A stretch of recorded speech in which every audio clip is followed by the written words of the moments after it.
Hi guys, welcome to my study compass. In this video, I'll be walking you through the past paper, Math P4, Variant 2, February March 2020. Let's get started.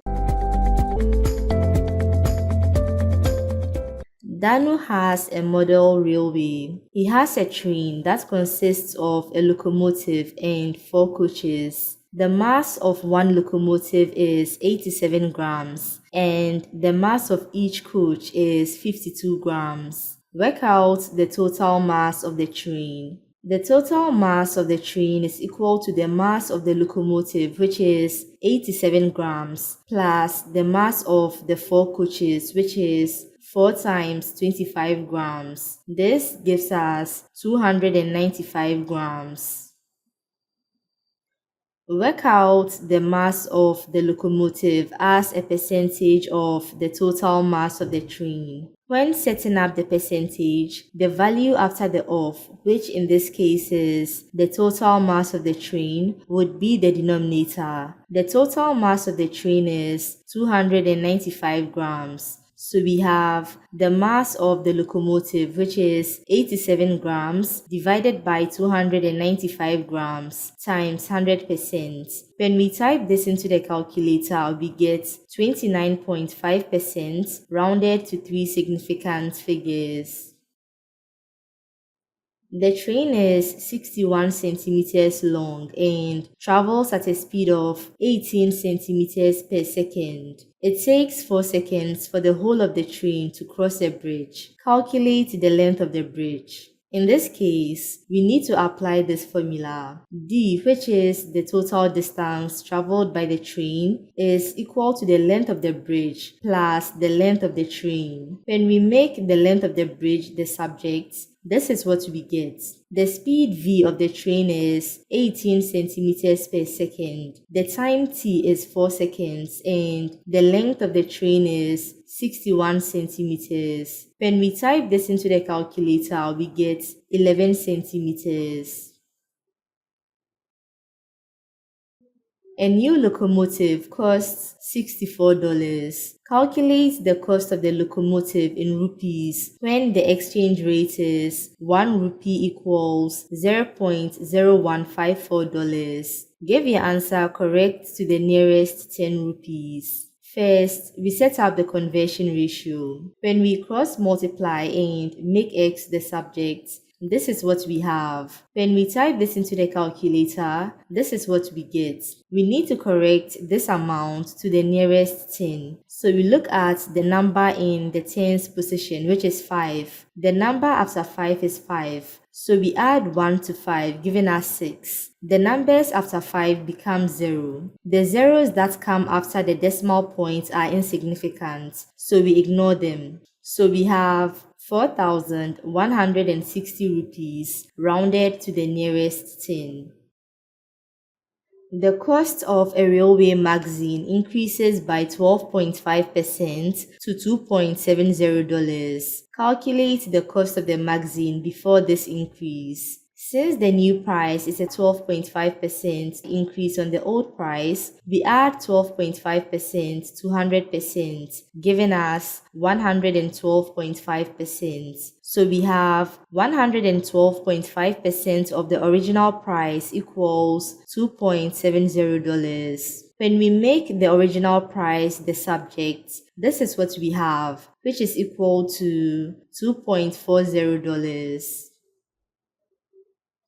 Danu plays with his model railway from 6:50 to 11:15. He then rides his bicycle for 3 hours. Find the ratio. Time playing with model railway is to time riding bicycle. Give your answer in its simplest form. First, we need to find the time he spent playing with his model railway, which we get by subtracting 650 from 11:15. Under the minute column, we can't subtract 50 from 15, so we get 1 hour from the hour column, which becomes 60 minutes under the minute column. So we have 75 minutes. 75 minus 50 is 25. Under the hour column, 10 minus 6 is 4, so we have 4 hours 25 minutes. So now, the ratio time playing with model railway is to time riding bicycle would be 425 over 60 hours is to 3 hours. When we type 425 over 60 into the calculator, we get the equivalent improper fraction to be 53 over 12. When we multiply through the ratio by 12, we get 53 is to 36, which cannot be simplified further. The value of Danu's model railway is $550. This value increases exponentially at a rate of R% per year. At the end of 5 years, the value will be $736. Calculate the value of R. In this case, we need to apply the compound or exponential formula. When we make R the subject, this is what we get. Big A represents the final value of the model railway, which is $736. Small a represents the initial value, which is $550. T is the time duration, which is 5 years. When we type this into the calculator, we get 6.00 rounded to 3 significant figures. The table shows some values for y equals 2x cubed minus 4x squared plus 3. Complete the table. When we plug in x equals 0 into the equation, we get y equals 3. For x equals 0.5, we get y equals 2.25. And for x equals 1, we get y equals 1.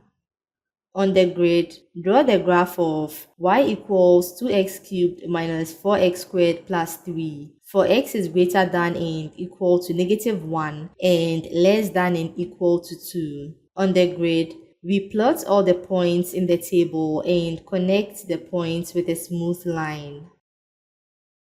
Use your graph to solve the equation 2x cubed minus 4x squared plus 3 equals 1.5. In other words, we are to find the x-coordinate of the intersection points between the graph of y equals 2x cubed minus 4x squared plus 3 and the line y equals 1.5. On the grid, we've drawn the line y equals 1.5. We see that the x-coordinates of the intersection points are -0.525, 0.775, and 1.7. The equation 2x cubed minus 4x squared plus 3 equals k has only one solution. For x is greater than and equal to -1 and less than and equal to 2. Write down a possible integer value of k. In other words, we are to find the line y equals k, which intersects the curve at only one point. From the grid, we see that this line could be y equals 0, y equals -1, y equals -2, or y equals -3. In this case, we picked y equals -1, so k equals -1. On the grid, draw the tangent to the curve at x equals 1. On the grid, we've drawn the tangent to the curve at x equals 1. Use your tangent to estimate the gradient of the curve at x equals 1. To be able to estimate the gradient, we first need to pick 2 points on the tangent. Then we apply the gradient formula. This gives us 3 minus -2 divided by 1 minus 0, which is equal to 5. Write down the equation of your tangent in the form y equals mx plus c. All we need to do is find the values of m and c and plug in these values into y equals mx plus c. We found m in the previous question to be 5. To get c, we simply pick the y-coordinate of the point on the y-axis through which the tangent passes, and that is -2. So we have y equals 5x minus 2. Manjit uses 220 liters of water each day. She reduces the amount of water she uses by 15%. Calculate the number of liters of water she now uses each day. Since the new amount is a reduction of 15% on the old amount, we subtract 15% from 100%, which gives us 85%. So the new amount would be 85% of 220 liters, which is equal to 187 liters. Manjit has two mathematically similar bottles in her bathroom. The large bottle holds 1.35 liters and is 29.7 centimeters high. The small bottle holds 0.4 liters. Calculate the height of the small bottle. For the similar bottles, we know that the ratio of their volumes must be equal to the cube of the ratio of their corresponding sides. When we make the height of the small bottle the subject, this is what we get. When we type this into the calculator, we get 19.8 centimeters. Water from Manjit's shower flows at a rate of 12 liters per minute. The water from the shower flows into a tank that is a cuboid of length 90 centimeters and width 75 centimeters. Calculate the increase in the level of water in the tank when the shower is used for 7 minutes. We can use this formula to get the volume of water from the shower when it is used for 7 minutes. The volume flow rate has been given as 12 liters per minute and the time t is 7 minutes. 12 times 7 gives us 84. The volume of water from the shower goes into the cuboid, so we can use this formula to get the height in the cuboid the water reaches. When we make h the subject, this is what we get. We know the volume of water V is 84 liters. The length L of the cuboid is 90 centimeters and the width W of the cuboid is 75 centimeters. Our final answer needs to be in centimeters, so we convert 84 liters to centimeters cubed. To convert 84 liters to centimeters cubed, we multiply 84 by 1000. When we type this into the calculator, we get 12.4 centimeters rounded to 3 significant figures. A solid metal cone has radius 1.65 centimeters and slant height 4.70 centimeters. Calculate the total surface area of the cone. The total surface area of the solid cone is equal to the area of its curved surface plus the area of its circular base. We can get the area of the curved surface using pi RL, where the radius r of the cone is 1.65 centimeters and the slant height L is 4.70 centimeters. We get the area of the circular base using pi r squared, where the radius r is 1.65 centimeters. When we type this into the calculator, we get 32.9 centimeters squared, rounded to 3 significant figures. Find the angle the slant height makes with the base of the cone. In the illustration, we've labeled this angle as alpha. To get alpha, we apply SOHCAHTOA. This gives us cos alpha equals 1.65 centimeters divided by 4.70 centimeters. When we make alpha the subject, this is what we get. When we type this into the calculator, we get 69.4 degrees rounded to 1 decimal place. Calculate the volume of the cone. We've been given the formula for the volume of the cone. We already know the radius r of the cone is 1.65 centimeters. We need to find the perpendicular height h of the cone. To get this, we apply the Pythagoras theorem. This gives us 4.70 squared equals h squared plus 1.65 squared. When we make h the subject, this is what we have. So now we plug in the values of r and h into the volume formula. When we type this into the calculator, we get 12.5 centimeters cubed, rounded to 3 significant figures. A metal sphere with radius 5 centimeters is melted down to make cones identical to this one. Calculate the number of complete identical cones that are made. To get the number of cones that are made from the sphere, we simply divide the volume of the sphere by the volume of the cone. The formula for the volume of a sphere is 4/3 pi r cubed, where the radius r has been given as 5 centimeters. We found the volume of the cone in the previous question to be 12.5 centimeters cubed. When we type this into the calculator, this is what we have. From this, we see that 41 complete cones are made from the sphere. Write as a single fraction in its simplest form. X plus 3 over x minus 3 minus x minus 2 over x plus 2. To write this as a single fraction, we cross multiply, so we have x plus 3 times x plus 2 minus x minus 2 times x minus 3 and divide by the LCM, which we get by multiplying the denominators of the two fractions. When we expand x plus 3 times x plus 2, we get x squared plus 5x plus 6. And when we expand x minus 2 times x minus 3, we get x squared minus 5x plus 6. When we expand the brackets, negative 1 times x squared is negative x squared. Negative 1 times negative 5x is 5x. Negative 1 times 6 is negative 6. When we group like terms, x squared minus x squared is 0. 6 minus 6 is 0. 5x plus 5x is 10x. So we have 10x over x minus 3 times x plus 2. 2 raised to the power 12 divided by 2 raised to the power k over 2 equals 32. Find the value of k.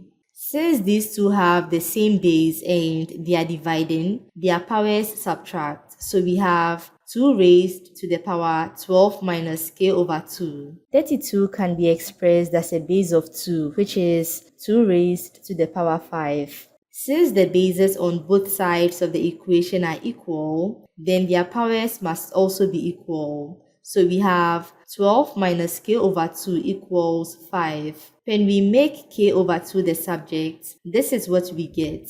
12 minus 5 is 7. When we multiply both sides by 2, we get k equals 14.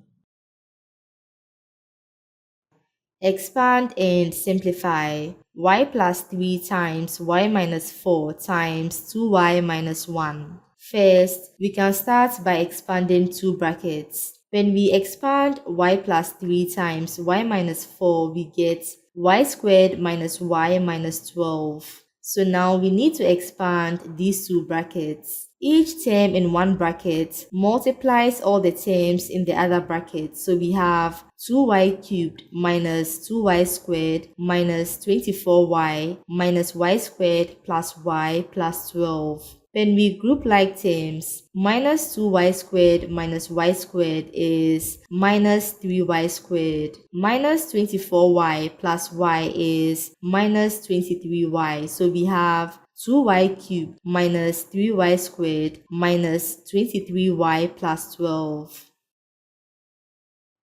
Make x the subject of the formula. X equals 3 plus x over y. When we multiply both sides of the equation by y, this is what we have. When we move all the x terms to one side of the equation, this is what we get.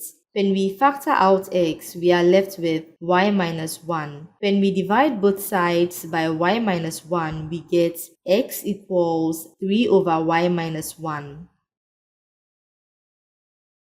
Suleika has 6 cards numbered 1 to 6. She takes one card at random, records the number and replaces the card. Write down the probability that the number is 5 or 6. This probability is equal to the number of 5s and 6 she has, which is 2, divided by the total number of cards, which is 6. 2 over 6 simplifies to 1 over 3. Suleika does this 300 times. Find how many times she expects the number 5 or 6. This number is equal to the probability that she picks a 5 or a 6, which we found to be 1 over 3 times 300. This gives us 100. Suleika takes 2 cards at random without replacements. Find the probability that the sum of the numbers on the 2 cards is 5. There are 2 scenarios in this case. She either picks 2 cards with the numbers 1 and 4, or she picks 2 cards with the numbers 2 and 3. The probability of picking a card with the number 1 the first time is 1 over 6. Without replacements, there are now 5 cards, and so the probability of picking a card with the number 4 is 1 over 5. The order in which these 2 cards are picked may be reversed, making the total number of orders in which the cards can be picked to be 2. So we multiply this probability by 2. The probability of picking a card with the number 2 the first time is 1 over 6. Without replacements, there are now 5 cards, and so the probability of picking a card with the number 3 is 1 over 5. The order in which these 2 cards are picked may be reversed, so we multiply this probability by 2. When we type this into the calculator, we get 2 over 15. Find the probability that at least one of the numbers on the cards is a square number.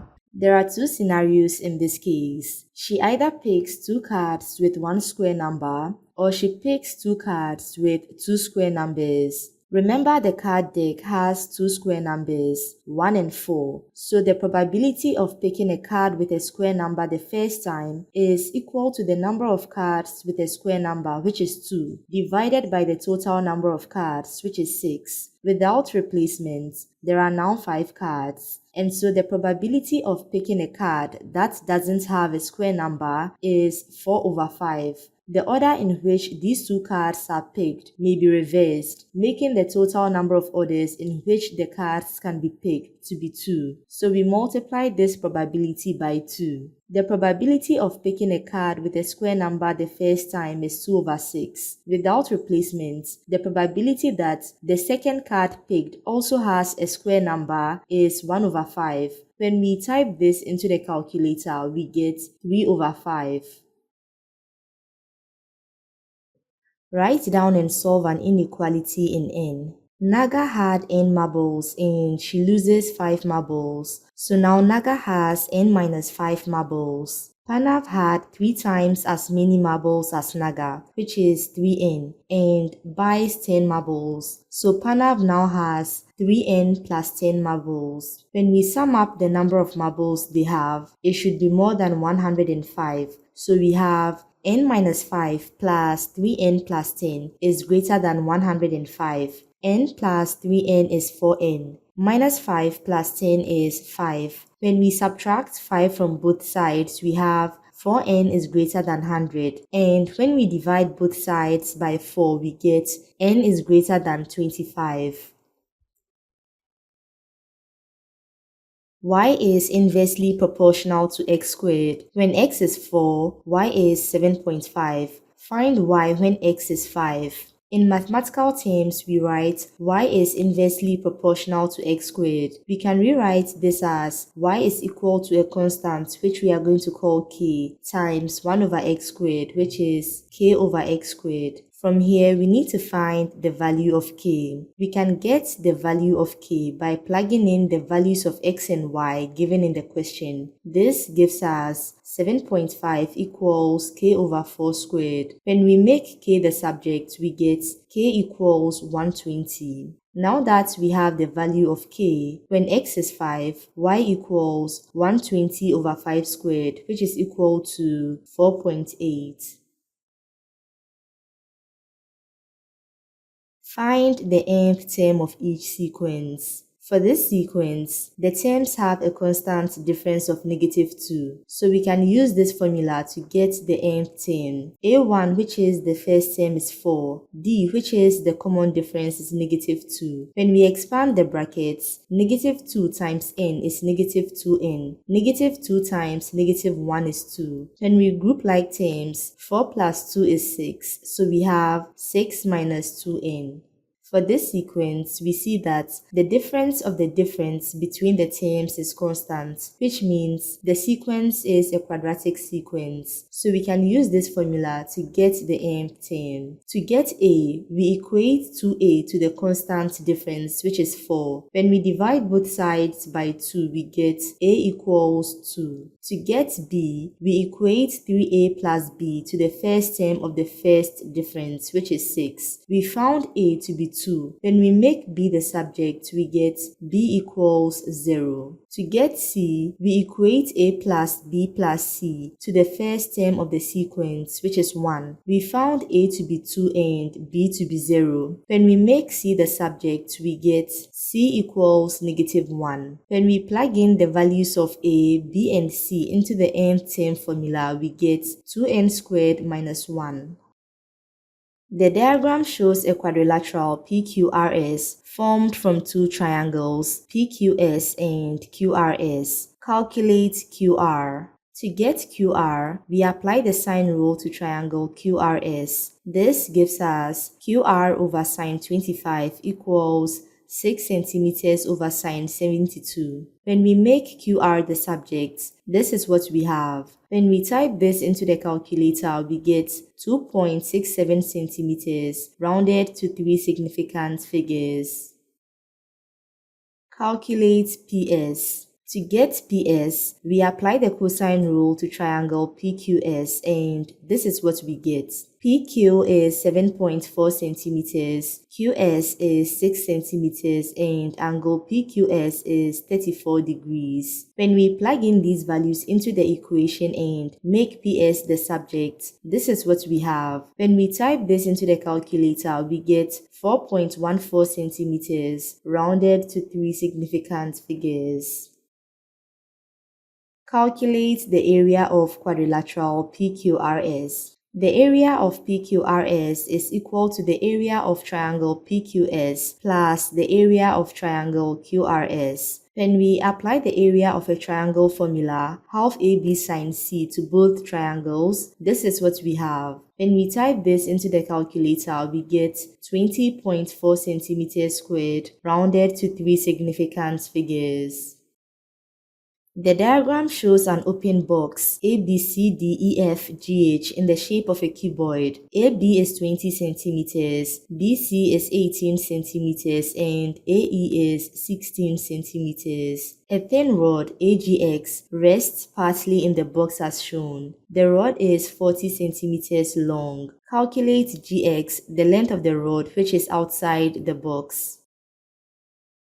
Gx equals Ax minus Ag. We've already been given Ax to be 40 centimeters. We need to find Ag. To get Ag, we apply the Pythagoras theorem to triangle ACG. This gives us Ag squared equals AC squared plus CG squared. We know CG is 16 centimeters. We need to find AC. To get AC, we apply the Pythagoras theorem to triangle ABC. This gives us AC squared equals AB squared plus BC squared. AB is 20 centimeters and BC is 18 centimeters. When we plug in these values into the equation and make AC the subject, this is what we have, which is equal to 2 root 181 centimeters. So now, when we plug in the values of AC and CG into the equation for AG and make AG the subject, this is what we have, which is equal to 14 root 5 centimeters. Now that we have the value for AG, GX equals 40 centimeters minus 14 root 5 centimeters. When we type this into the calculator, we get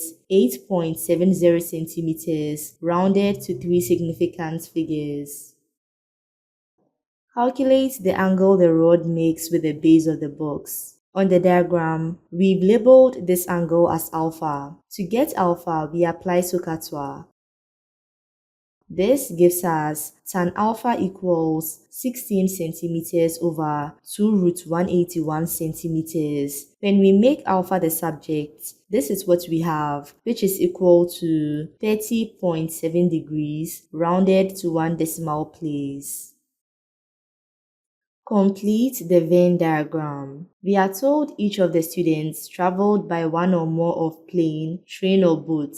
This means there will be no students outside sets P, T, and B. We are told 7 traveled only by plane, so we put 7 in this region. We are told 11 traveled only by train, so we put 11 in this region. We are also told 9 traveled only by boat, so we put 9 in this region. Let's represent the number of students who traveled by plane, train, and boat with X. Since the number of elements in P intersection T is 8, then the number in this region would be 8 minus X. Since the number of elements in B intersection T is 3, then the number in this region would be 3 minus X. Since the number of elements in B intersection P is 6, then the number in this region would be 6 minus X. We need to find X. When we sum up all the numbers in the Venn diagram, they must add up to 40. When we group like terms, we get 44 minus 2x equals 40. When we make 2x the subject, this is what we have. When we divide both sides by 2, we get x equals 2. Now that we have the value of x, the number in this region would be 2. The number in this region would be 8 minus 2, which is equal to 6. The number in this region would be 3 minus 2, which is equal to 1. And the number in this region would be 6 minus 2, which is equal to 4. Find the number of elements in P union B complement. In other words, we are to find the number of students outside P union B. From the Venn diagram, we see that the number of students in this region is 11. Use set notation to complete the statement. P union T union B complement equals blank. We are to list the elements in the region P union T union B complement. There are no elements in this region, so we have a null set. 2 students are chosen at random. Calculate the probability that they both have traveled only by plane. The probability that the first student picked traveled only by plane is equal to the number of students who traveled only by plane, which is 7, divided by the total number of students, which is 40. We are picking a first and a second student. The end becomes times. After the first student is picked, the pool reduces by 1, and so the probability that the second student also traveled only by plane is 6 over 39. When we type this into the calculator, we get 7 over 260. 2 students are chosen at random from those who have traveled by train. Calculate the probability that they both have also traveled by plane. First, we need to find the number of students who traveled by train. From the Venn diagram, this number is equal to 11 plus 6 plus 2 plus 1, which is equal to 20. And so the probability that the first student picked traveled by train and also by plane is equal to the number of students who traveled by train and by plane, which is 8, divided by the total number of students who traveled by train, which is 20. We are picking a first and a second student. The end becomes times. After the first student is picked, the pool reduces by 1, and so the probability that the second student also traveled by train and by plane is 7 over 19. When we type this into the calculator, we get 14 over 95. Find in its simplest form f of x minus 3. To get f of x minus 3, we replace x in f of x with x minus 3. This gives us 4 times x minus 3 minus 1. When we expand the brackets, 4 times x is 4x. 4 times negative 3 is negative 12. When we group like terms, minus 12 minus 1 is minus 13, so we have 4x minus 13. Find g of 5x. To get g of 5x, we replace x in g of x with 5x. So we have 5x all squared. 5x all squared is 5 squared x squared. 5 squared is 25, so we have 25x squared. Find f inverse of x. We've been given f of x to be 4x minus 1. In the first step, we replace f of x with x and replace x with y. When we make y the subject, this is what we have. The expression we have for y is the same as f inverse of x. And so f inverse of x is also equal to x plus 1 over 4. Find the value of h of 1. Correct to 4 significant figures. First, we need to find h of 1. To get h of 1, we replace x in h of x with 1. This gives us 3 raised to the power negative 1, which is equal to 1 over 3. So now to get h of 1, we replace x in h of x with h of 1, which we found to be 1 over 3. So we have 3 raised to the power negative 1 over 3, which is equal to 0.6934, rounded to 4 significant figures. Show that g of 3x minus 2 minus h of negative 3 can be written as 9x squared minus 12x minus 23. To get g of 3x minus 2, we replace x in g of x with 3x minus 2. So we have 3x minus 2 squared. For h of negative 3, we replace x in h of x with negative 3. So we have 3 raised to the power negative 3. 3 raised to the power negative 3 is 27. When we expand 3x minus 2 squared, we get 9x squared minus 12x plus 4. When we group like terms, 4 minus 27 is minus 23. Use the quadratic formula to solve 9x squared minus 12x minus 23 equals 0. Give your answers correct to 2 decimal places. When we apply the quadratic formula to the equation, this is what we get. Negative of negative 12 is 12. The numbers under the square root, negative 12 squared minus 4 times 9 times negative 23 gives us 972. For the denominator, 2 times 9 is 18. For the first possible value of x, we get 2.40 rounded to 2 decimal places. And for the second possible value of x, we get negative 1.07 rounded to 2 decimal places. Find x when f of 61 equals h of x. To get f of 61, we replace x in f of x with 61, so we have 4 times 61 minus 1, which is equal to 3 raised to the power negative x. 4 times 61 minus 1 is 243. 243 can be written as a power of 3, which is 3 raised to the power 5. Now that the bases on both sides of the equation are equal, then their powers must also be equal. So negative x equals 5. When we divide both sides by negative 1, we get x equals negative 5. A curve has equation y equals x cubed minus 3x plus 4. Work out the coordinates of the two stationary points. At a stationary point, dy dx equals 0. We found dy dx to be 3x squared minus 3. So we have 3x squared minus 3 equals 0. When we add 3 to both sides, we get 3x squared equals 3. When we divide both sides by 3, we get x squared equals 1. When we take square root of both sides, we have x equals plus and minus square root of 1. Square root of 1 is 1, so the two possible values of x are 1 and negative 1. For each of these x values, we need to find their corresponding y values by plugging in the x values into the equation of the curve. When x is 1, y equals 1 cubed minus 3 times 1 plus 4, which is equal to 2.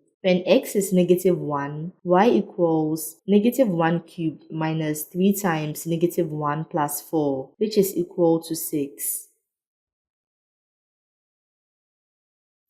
Determine whether each stationary point is a maximum or a minimum. Give reasons for your answers. To determine the nature of the stationary points, we first need to find the second derivative of the function. We get this by differentiating dy dx. This gives us 6x. When we plug in the x-coordinate of the first stationary point, which is 1, into the second derivative, we get 6 times 1, which is equal to 6. Since the result is positive, the stationary point 1, 2 is a minimum. When we plug in the x-coordinate of the second stationary point, which is negative 1, into the second derivative, we get 6 times negative 1, which is equal to negative 6. Since this result is negative, the stationary point negative 1, 6 is a maximum. Thank you for watching. I hope you found this video useful. See you in the next video. Bye guys.